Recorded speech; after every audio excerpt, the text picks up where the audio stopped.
Hello สบายดีทุกคนสบายดีแม่บ้านสบายดีอุ่นสบายดี FC ทั้งภายในและต่างประเทศมื้อนี้อุ่นมีหยังมาเล่ามีแท้เกี่ยวกับดีพอร์ตที่พี่น้องที่เพิ่นไปย้ายไปประเทศลาวไปตั้งถิ่นตั้งฐานใหม่ว่าจะเป็นจังไดเนาะแม่นเนาะพี่น้องแต่กี้เพิ่นคิดว่าเนาะความฝันของเพิ่นว่าอยากกลับคืนเมื่ออยู่เมืองลาวอย่างน้อยก็ได้เมื่อตายอยู่บ้านเกิดแต่ว่าฝันของเพิ่นก็เป็นความจริงเนาะไปฮอดไว้ก็ความฝันแม่นไว้ควรความฝันเพิ่นว่าได้เนาะพี่น้องแต่ว่าบ่เว้าหลายยายห่างไปเบิ่งคลิปก่อนเนาะพี่น้องเนาะสบายดีซักซี่วะซักซี่เอาซักเลยว่าเซ็กซี่เนาะนี่ซักเลยบ้านเพิ่นอยู่นี่ได้นี่นะสบายดีเด้อสบายดีฮะจักปีเด้อซักนี่54ปี54 54 so let's go check out his place ครับมาเบิ่งจ่ายปีละเท่าไหร่เนี่ยเดือนนึงบ่เดือน50 US that's like 1 million that's it just 1 million yeah it's like 1 million เดือน50มี2ห้องมี2ห้องใหญ่นั่นอยู่นะเดือน50อยู่สบายอยู่แบบจังซี่แบบซ่าสวนนะมาแบบแหม look at the place เฮาก็ได้มาประมาณเดือนนึงก็ออกจากอันนั้น welcome center นะเดือนนึงอยู่ในแคมป์เอาเดือนนึงเลยเนาะมาอยู่จังซี่แหละได้เจอห้องเป็นห้องแบบรับแขกThis like a guest room right here เนาะ guest แบบหมู่ว่าจากทางไกลแบบน้องไปยังไปสิมาเรียนนำมาพักได้มาสมมุติเปิดร้านเลยนะเปิดมาน้องสิเอาตังค์มาใส่อยู่นี่นะสบาย You get a table and a chair and all that stuff Very soon Very soon It's pretty big Yeah I just got here Yeah Pretty big So ยังบ่ทันมีหยังเทื่อเนาะเดี๋ยวนี้กำลังtrying to settle in เดี๋ยวนี้เอาไปเข้าไปเบิ่งอีกตานี่มีตู้เย็นอีกตานี่ Look at that fridge right there ตู้เย็นน้อยๆอยู่แบบใส่สวนได้ธรรมดานะอยู่แบบง่ายๆเลยนะง่ายๆเลยอยู่แบบง่ายๆโอ้กับแฟนมันก็บ่มีหลายมากจังซี่แหละอยู่ใส่บ่ยากเลยเนาะเป็นไซส์สวนนะคนธรรมดาแบบอยู่แบบง่ายแม่นง่ายแล้วมันนี่นำสิมันตั้งโตเด้มาก็ต้องวางแผนมันสิอันนี้ดียังงั้นยังรอถ่ายอยู่เนาะก็เป็นนั่นน่ะอันนี้ก็ของเป็น kitchen right here this the kitchen อยู่แบบง่ายๆนะง่ายๆ yes it's decent you know คนผู้เดียวนะ yeah อยู่ผู้เดียวกับห้องน้ำเนี่ยเคยถูกมาแล้วนะมาซ้ำแต่กันทั้งนั้นโอ้ยก็สบายได้เลยนี่ก็นี่เป็นห้องน้ำนี่ it's restroom right here ก็เฮ็ดกินล้างไฟอยู่บ่อยู่นี่ด้วยoutside ใส่หม้อใส่ยัง oh yeah that's I got the same thing เสียบก็เท่ากับซื้อหม้อใส่ยังจะซื้อมาหลายกันนั้นกินบ่ทันนะอันตัวนึงก็หาให้อ้ายเพิ่นเอานั่นไปกินเป็นอันนี้มันกินบ่ได้คนเดียวคนให้กินย่างไปซื้อกินoh I see that 2-3 ดอล I see that restaurant that ปิ้งหมูหั่นน่ะปิ้งหมูตำตำหมึกแตงตำหมึกยังแต่อยากไปกินอยู่ห้านทางผู้สาวเป็นห้านปิ้งนั่นปิ้งหมูปิ้งงัวมีบอกหมูปิ้งเท่านั้นน่ะเพิ่นแล้วมีลำบอกลำวงเป็นมีนี่หลายแนว There's a lot of restaurant here and the gym is not that far it's just right there พอไปย่างมาThen you got it's way better than where I'm at. I have to walk like 30 minutes to an hour. มาอยู่นี่ก็แบบบ่เดาได้เพราะว่าจำเป็นนะแต่ถือส่งมาหลายเด้จำเป็นซื้อซักเด้อซื้อซักแล้วมาจากเมืองไหนมาจากกันเฟสอยู่แท้ๆอยู่เฟสโนแหละเฟสโนนะเฟสโนอยากไปอยู่ฟลอริดาหน่อยนึงไปอยู่ฟลอริดาฟลอริดาก็ถือส่งกลับมาบ่ได้คิดว่าฟันมันสิมาได้เจอนะถึงเคสใหม่ what is the case เก่าโอ้ก็นั่นเคสตัวเก่าแล้วตอนยังน้อยๆพุ่นน่ะตอนยังน้อยๆตอนยังน้อยๆ1,900เท่าไหร่ฮะ1,995 Damn 95 back in 95ตอนยังเล็กหน่อยพุ่นน่ะ95 was like 13-14 ปีนี่แหละเปลี่ยนกับหมู่เด้ขี่รถขี่ดื้อไปกัน Yeah everybody you know จังซั่นแหละมันไปแบบแม่มันได้จำเป็นบ่ได้คิดว่าซั่นฟันว่าสิได้มาฮอดเมืองลาวนะบ่มีไผฮู้คือกันนะครับก็ยังบ่ฮู้เด้เฮ็ดเวียกงอกๆก็เป็นซูชิเชฟเฮ็ดอาหาร อาหารญี่ปุ่นอาหารไทยอาหารลาว Oh in the States that's your job เฮ็ดซูชิวะ ซูชิ อ๋อเป็นเชฟเป็นเชฟ อ๋อ น้องก็เป็นเชฟอยู่ฟลอริดา เฮ็ดมาจักปีแล้วนะ เฮ็ดหลายปีเลยแต่ก่อนเฮ็ดอยู่เฟสโนเฮ็ดนั่นเฮซิดอ อ๋อ มันเป็นอาหารในแบบทั่วเมืองอเมริกาเฮ็ด อ๋อ ว่าหมู่นั่นส่วนไปเปิดห้านเด้มี 3-4 ห้านเนี่ยน้องก็เฮ็ดอยู่หั่น มีห้านตัวเองวะน่ะ บ่เฮ็ดกับหมู่เฮ็ดนำกันหมู่เซี่ยวกันเนี่ยนะ อ๋อ เป็นเซี่ยวกันรู้จักกันโดนแล้วแต่ปี90พุ่นน่ะ แต่ปี90ปี90เดี๋ยวมาลาวนี่ว่าสิเฮ็ดหยังแต่ยังคิดเบิ่งที่เนาะ วางแผน วางแผน มีถอมีทุนมีอะไรนี่ก็หวังสิว่าสิเปิดห้านแล้ว แม่นก็พ่อลองมาเฮ็ด YouTube เนาะสิสอนเนาะเฮ็ด YouTube แล้วก็อยากสิจะใส่ซื้อหยังนี่คิดว่าเอาซื้อหยังใส่เลยเพิ่นเฮ็ด YouTube น่ะ ใส่ก็คือว่าสิใส่เบาซัก เบาซักบ่ แม่น เบาซักก็คือเนาะเบาซัก เบิ่งก่อนแล้วก็ ถ้าบ่ได้เบิ่งกันเข้ามานั่นกดไลค์กดแชร์เด้อ พ่อแม่พี่น้องเนาะสิใส่เบาซักแล้วสิพาเพิ่นเฮ็ดเลยได้นี่นะเพราะเพิ่นไล่เพิ่นต้องไล่ที่ไล่approve ต้องไล่1,000 subscriber แล้วก็4,000 watch hour แล้วก็ approve กดมือเสียเนี่ย แม่ให้พ่อแม่พี่น้องกดแชร์เพิ่นเพราะเพิ่นไล่ income เพิ่นเด้อคันพ่อแม่พี่น้องฮู้ว่าไอ้ซัก มา เนาะ เนี่ยมาเนี่ยก็บ่ได้คิดว่าสิมาฮอดเนี่ยนะก็ยังว่าแหละ Yeah บ่ได้คิดกันบ่ได้คิดว่าฝันว่ามื้อใดมื้อหนึงอยู่สิมาตายอยู่เมืองลาว แม่นดีเด้อ เมืองลาวอยู่เมืองไทยหันความฝันเป็นจริงหมดมาเร็วโหด ไอ้ซักจะเกิดอยู่ที่ไสจะเกิดอยู่ไทยแล้วอยู่ลาว เกิดอยู่ไทย เกิดอยู่ไทยเนาะ เกิดอยู่ไทย เกิดอยู่เมืองไหน อยู่ อุบลบ่อุบลเฮาก็เกิดอยู่อุบลคือกันเนาะ เกิดอยู่บน ใช่แม่นนะก็เป็นคนไต้นำกันแน่นะมาจากไต้คือ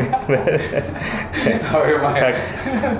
ผู้สาวมีแต่ว่าโอ้โตไอ้ซักคือลำแต่ว่าบ่ขาวผู้สาวอยู่เมืองลาวเขามักคนขาวเนาะ คือแม่นดำๆเลย ดำๆเขาบ่มักเนาะ ตำรวจแล้วยันว่าจะเป็นคนหยังวะตำรวจแล้วยันนะ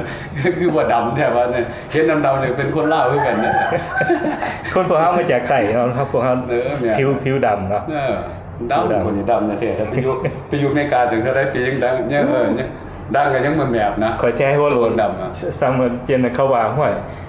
เป็นนางไก่ลูกเขาจะเขาว่าไผบักดำนี่มันนางไก่ เดี๋ยวบอกโอ้บักคำ จังสันนะคนนี้กันคิ้วดำเนี่ยคนคิ้วดำนะ ออกยาวไปโซนเนาะเนี่ยติไปรีวิวหน่อยนะ ที่สิเล่มันมีอันนี้อยู่แบบธรรมดาแบบธรรมดา ง่ายมากผมว่าง่ายนะ แม่เปิดให้มู่แบบผู้ใดสิมานั่นมานอนมันยังเหมือนกายบอกกายบ้านนะกันมานอนได้ So it's affordable, you know, like $50 a month. In Laos, that's 1 million kip a month. 1 million kip. So like the place I stay at, I only pay like probably like 30 a month too. So มันบ่ได้ลื่นกันไปปานไหนหรอก Yeah. I mean, it's good. I mean, maybe next year my lease over. I probably want to come here. Soon we get everything, so we can start moving. Right now we can move. We can do nothing right now. Yeah, you can. Yeah. Just wait. That's why. Yeah, you can wait a year till เป็นคนลาว so just รอถ่าย อดไปเนาะ มีแต่รอถ่ายนอกบอกนะรอถ่าย รอชา yeah อย่างนั้นนี่ก็เลย เดือนนึงone month พอดีเต็มเดือนเลยนะ so you guys sponsor บ่มี family มา sponsor อ่ะ วันนั้นตัวนี้สอดเองนะเบลออกนะ เบลตัวเองก่อน จ่ายออกเอา จ่ายแล้วก็ แต่แบบคน ต้องได้หา sponsor มา แต่แบบคนมีบอกมีเงินเนี่ยก็ต้องกันตัวจ่ายออกเลยยากเลยแต่ผมบ่มีบอกมีเงินยากแน่นะยากบ่มีบ่มีเงินบ่มีครอบครัวมันสิยากแล้วก็พี่น้องอยู่อเมริกามี foundation ซอยคนบัดเฮาบัดทั้งเทื่อเขาก็บ่ฮู้ว่าไผต่อไผหั่นน่ะทั้งเทื่อคันบ่มี family อยู่อเมริกามาบอกเขาหั่นน่ะคือกัน so เฮ้ยเฮาสิลองไปเว้านำfoundation เบิ่งเทื่อเขาสิซอยหลายเรื่องทั้งคนบ่มีเงินบ่มีครอบครัวให้เขา look deeper you know แต่บางคนอยู่เป็น4เดือนแต่ยังบ่ได้ออกเทื่อต้องมีคนแบบหาประกอบกรรมแบบใส่ที่ออกซิเจนใส่ผ้าเปิดแม่กันคือแบบนั้นเบลบอดนะครับ แม่มาโอ้คงมี foundation หลายเฮาฮู้คงมีแต่คนอยากซอยเบิดคนอยากซอยเบิดนึกเทื่อเฮาไปบอกกับทหารใหญ่นึกเทื่อเขาบอกว่ายังมีอยู่คนอยู่ในหันอยู่คนเราบ่อยากเต็มเนาะว่า he kind of บ่เต็ม บ่มีไผอยากเอาเราออกขนาดยานเป็นหยังมาหาประกันมัน แบบญาติ ก็ยานเขาก็ถือโทษคือกันแม่นบ่ แบบ to go to the bullshit เนี่ย คันไปเฮ็ดหยังผิดหยังเขาก็สิ แม่ รับผิดชอบบ่อยากไล่หั่นนะ นะหลายคนก็ไปทำกันก่อนสั่น ย้อนจัง มัน ซั่น ก็มีคนดีหลายอยู่มันเบิ่งแบบมากบ่แม่นมาแบบมันแบบ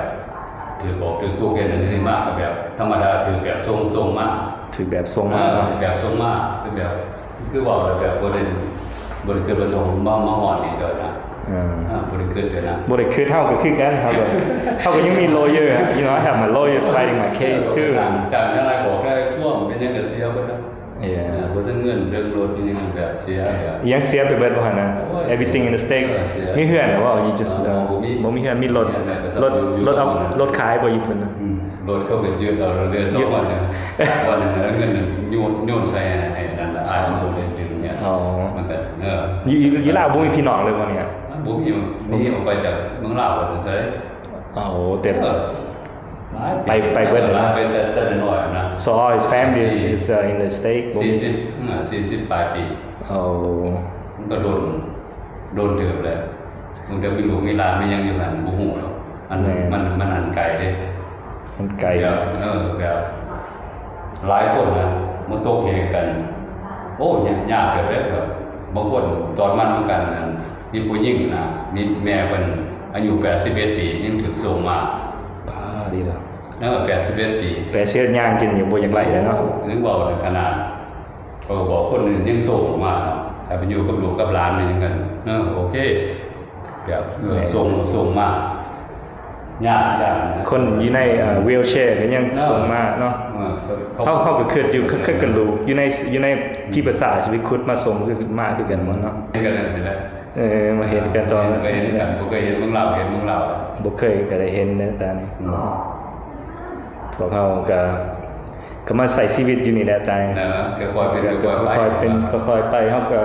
เพราะเขาก็ยังบ่ฝ่าวอยู่เฮ็ดหยังเทื่อแล้วเขาก็คือแบบเป็นละมวดนั่นแบบสิมีชื่อมีหยังเฮ็ดนั่นเฮ็ดนั่นเฮ็ดนี่มากคือว่านั้นแต่บ่มีบัตรมีหยังก็มีแต่เตรียมแบบมันself deportation deportation self deport เนี่ยมันจังบ่ได้หลายเรื่องเฮ็ดนั่นเฮ็ดนี่ถ้าสั่นจะไปถือกะครั้งกัน 3-4 เดือนเนี่ยติดต่อบ่ได้ก็บ่ได้ยากนะแล่นนั่นแล่นนี่เรื่องฟ้องก็บ่ได้มันเสียมีแต่เสียกับเสียมานี่ก็แบบถ้าself deportation มันง่ายกว่าอยากเอาเครื่องเอาหยังมาได้เอาหยังมาแม่นจับมาแล้วเนาะแม่ก็เอามาเป็นเงินยังแบบอยากใส่นี่ yeah just save a lot of money guy save a lot of money and self deport that's it to be easy on you take it easy on you if you come through ICE it's going to be kind of toughยากyou have to be detained for like 3 months before you even get here ยังถือส่งกันนั้นส่งไปนี่ 3-4 หมกก็จะมาฮอดเนี่ยบ้านนี้มันถือกะครั้งอยู่ในศูนย์ยากก็แบบคือว่าแต่หมดมีพวกพี่น้องแห้งยากนะตอนนี้ติดต่อไว้แน่เลยนะเป็นแนวใดพี่น้องหลังจากเห็นคลิปวิดีโอเพิ่นเนาะก็คือว่าชีวิตของเพิ่นนี่ก็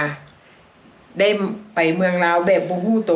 แม่นแบบคนตาบอดเพิ่นว่าแม่นชีวิตเหมือนคนตาบอดโดยไปที่บ่มีพี่มีน้องบ่ฮู้จักไผเลยเนาะพี่น้องและอีกอย่างนึงเพิ่นก็เล่าว่าอดีตของเพิ่นนั่นเคยเฮ็ดผิดตั้งแต่สมัยยังน้อยแม่นแต่1995บ่แม่นระหว่างนั้นพุ่นละเนาะเพราะว่าหลายๆคนก็บ่นึกบ่ฝันเนาะว่าอดีตที่เฮาเคยเฮ็ดผิดพลาดตั้งแต่ตอนยังน้อยโดยที่เฮาฮู้ก็ดีบ่ฮู้ก็ดีบางเทื่อแบบว่าเฮาบ่ได้เจตนาลงผิดบางเทื่อไปน้ำหมู่บ่จังซี่เฮาบ่ฮู้กฎหมายบ้านเมืองเขาเด้เพราะว่าเฮาก็มาอยู่ใหม่เด้กรณีของเพิ่นก็คือกันกับหลายๆคนที่เคยลงผิดเนาะแต่ว่าปัจจุบันนี้เพิ่นก็ได้ไปฮอดประเทศลาวแล้วก็ไปเริ่มต้นชีวิตใหม่อดีตของเพิ่นก็ยังมีอาชีพติดตัวก็คือเพิ่นเป็นพ่อครัวเป็นเชฟแม่นร้านอาหารญี่ปุ่นเนาะซูชิเชฟแม่นมีวีซ่าแม่นก็ดีเด้อน้องอาจจะไปเปิดร้านอาหารอยู่ลาวก็ได้แม่นแต่ว่าตอนนี้เพิ่นก็ต้องแม่นอยู่ในช่วงปรับตัวเนาะ ปรับตัวให้เข้ากับสภาพแวดล้อมอันยังบ่ฮู้ทางใต้ทางเหนือเทื่อตอนนี้บ่ฮู้ว่าไผเป็นไผแต่ก็ยังโชคดีที่ไปพ้อกับไอ้คำแม่นอยู่ก็เจ้าก็อยู่ใกล้ๆกัน แม่น ก็เจ้าก็ย่างไปหากันระหว่างครึ่งชั่วโมงอย่างน้อยเพิ่นบอกว่าอยู่คนเดียวระวังความคิดอยู่ร่วมมิตรระวังวาจาอย่างน้อยเราไปพ้อไอ้คำและไอ้คำก็ได้ซอยเพิ่นตั้งเข้า YouTube บางเทื่อเพิ่นก็อาจจะเป็นยูทูบเบอร์หน้าใหม่แม่นเฮาก็สิบอกทุกๆคนเนาะว่าคันผู้ใดเห็นอัน Deportee ยูทูบเบอร์พี่น้องก็ไปสนับสนุนเพิ่นเนาะกดไลค์กด Subscribe กดแชร์เฮาก็เบิ่งให้ก็เบิ่งวิดีโอของเขาเจ้าติดตามชีวิตของเขาเจ้าเนาะเดี๋ยวนี้เฮาเห็นหลายแล้วยูทูบเบอร์ Deportee ออกมาตอนเฮาใหม่ๆบ่มีไผกล้าเฮ็ดพี่น้องหลังจากเฮาเข็นคำเฮ็ดแล้วก็เป็นตัวอย่างให้ทุกๆคนว่าเดินทางเป็นยูทูบเบอร์บ่หลายทางเนาะแม่นเพราะว่าจากเมื่อก่อนเนาะเมื่อก่อนที่2คนเฮาเริ่มติดตามเกี่ยวกับคน Deportee เฮาก็ถือสังคมเว้าให้แด่เนาะว่ามันบ่สมควรเนาะหลายๆอย่างแต่ว่าเฮาก็น้อมรับคำติชมหรือว่าคำที่แบบว่าคนที่ออกมาต้องติเนาะอันนี้เฮาก็ยอมรับแต่ว่าปัจจุบันนี้อาชีพยูทูบเบอร์ของ Deportee นี่ถือว่าไปได้ไกลจากที่เฮาเคยถูกสังคมเว้าให้ว่าเฮาไปหากินนำ Deportee แต่ว่าให้ทุกคนคิดว่าเนาะการที่เฮาออกมาเล่าเรื่องราวเกี่ยวกับ Deportee นี่แหละอนาคตมันบ่แม่นว่าเฮาเฮ็ดมื้อนี้มันสิเห็นผลในมื้อนี้โลดการที่เฮาออกมาซอย Deportee ปัจจุบันนี้คนที่เป็น Deportee กลายมาเป็นยูทูบเบอร์ก็หลายคนเนาะได้สร้างรายได้สร้างอาชีพให้เขาเจ้าพอที่จะให้เขาเจ้าสามารถหาอยู่หากินอยู่บ้านเฮาได้เนาะอย่างน้อยก็มีรายได้เข้ามาถึงแม้นว่ามันจะเป็นรายได้ที่บ่แน่นอนอย่างน้อยมันก็เป็นรายได้หนึ่งที่เข้ามาให้เขาเจ้าสามารถจ่ายค่าน้ำค่าไฟค่าอยู่ค่ากินถ้าหากว่าพี่น้องลาวเฮาสนับสนุนเบิ่งแล้วก็แชร์เนาะคอมเมนต์กดไลค์กดแชร์ของเขาเจ้าก็ถือว่าเป็นการซอยสนับสนุนโดยทางอ้อมให้เขาเจ้ามีอาชีพแม่นทุกยูทูบเบอร์เนาะพี่น้องก็ให้เป็นกำลังใจให้ทุกคนบ่ว่าอยู่อเมริกาอยู่ลาวบ่ว่าอยู่แห่งใดเนาะคนลาวเฮาก็คิดว่าลาวซอยลาวแม่นและอีกอย่างนึงเขาเจ้ากลับไปตั้งถิ่นตั้งฐานใหม่เริ่มต้นชีวิตใหม่ถ้าหากว่าทุกๆคนให้โอกาสคนที่เขาเจ้าเคยล้มแล้วเขาเจ้าก็เริ่มต้นชีวิตใหม่ถือว่าเป็นโอกาสดีเพราะว่าหลายๆคนที่เขาเจ้าเมื่อเนาะอดีตก็แม่นอยู่ว่ามันเคยผิดพลาดแต่ว่าเขาเจ้าก็เริ่มต้นชีวิตใหม่เนาะเฮาก็ให้โอกาสซึ่งกันและกันบ่มีไผดอกที่บ่เคยผิดพลาดเนาะแต่ว่าการผิดพลาดนั่นก็เป็นบทเรียนและอีกอย่างนึงเขาเจ้าก็ไปเริ่มต้นชีวิตใหม่แล้วเฮาก็มีคลิปมาฝากไว้อยากฝากถึงถ้าหากว่า Deportee หลายๆคนที่เห็นคลิปเฮาเนาะผู้ใดต้องการเฮ็ดเวียกเนาะคนใดที่บ่มีพี่มีน้องและบ่มีบ่อนที่พักพาอาศัยแล้วต้องการเฮ็ดเวียกอันนี้ติดต่อมาทางหาเฮาได้เนาะเฮามีเวียกให้เฮ็ดก็คือเฮ็ดเวียกอยู่ฟาร์มเนาะพี่น้องเนาะอยู่ฟาร์มเฮ็ดเวียกเฮ็ดหยังปลูกหญ้าแล้วก็ให้อาหารงัวเท่าหั่นมีบ่อนอยู่พักพาอาศัยแบบว่าให้สะดวกสบายเพราะว่าเจ้าของฟาร์มนั่นแม่นเพิ่นเป็นคนอยู่อเมริกาแล้วเพิ่นกลับเมืองเฮ็ดธุรกิจอยู่เมืองลาว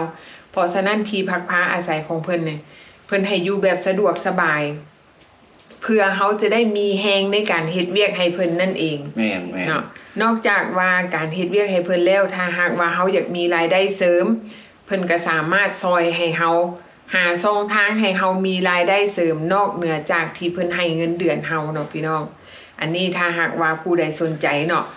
ก็ติดต่อมาทางช่องอุนีเนาะพี่น้องอุนีเท็กซัสหรือว่า direct message มาหา Facebook อุนีวงประจันแม่นเนาะเฮาสิติดต่อหาทางเจ้าของฟาร์มเนาะว่าถ้าหากว่าคนใดบ่แน่ใจว่าอยากฮู้ว่าฟาร์มเพิ่นเป็นจังไดไปเบิ่งก่อนก็ได้ก่อนที่จะตัดสินใจว่าเฮ็ดหรือบ่เฮ็ดเนาะไปเบิ่งสภาพตัวจริงไปเบิ่งหน้างานก่อนว่าซั่นซะเนาะว่าเพิ่นเฮ็ดหยังเวียกของเพิ่นเป็นแนวใดเนาะถ้าหากว่าคนใดที่ บ่เอาโอกาสนี่มันยากเด้อพี่น้องอยู่ลาวเพื่อเฮาสิไปล่อนเล่ซอกหาเวียกเฮ็ดงานทำเนาะถ้าหากว่าไปเป็นกรรมกรก็เป็นกรรมกรรายวัน แล้วเฮาก็ต้องได้ไปอยู่ห้องเช่าแล้วก็บ่มีรถขี่แล้วสิไปจังได๋บัดนี้คันสมมุติว่าไปเป็นกรรมกรรายวัน อันนี้อยู่มองเขาเนาะมองพักมองเสา อันนี้เพิ่นมีที่อยู่พักเช่าให้เนาะพี่น้องอันนี้เฮาก็ฝากทุกคนไว้เนาะพี่น้องเนาะอันนี้ก็เป็นคลิปดีๆมาฝากโอเคเนาะพี่น้องอย่าลืมติดตามเด้อพบกันใหม่คลิปหน้าเนาะพี่น้องเนาะสำหรับคลิปนี้บ๊ายบาย บ๊ายบาย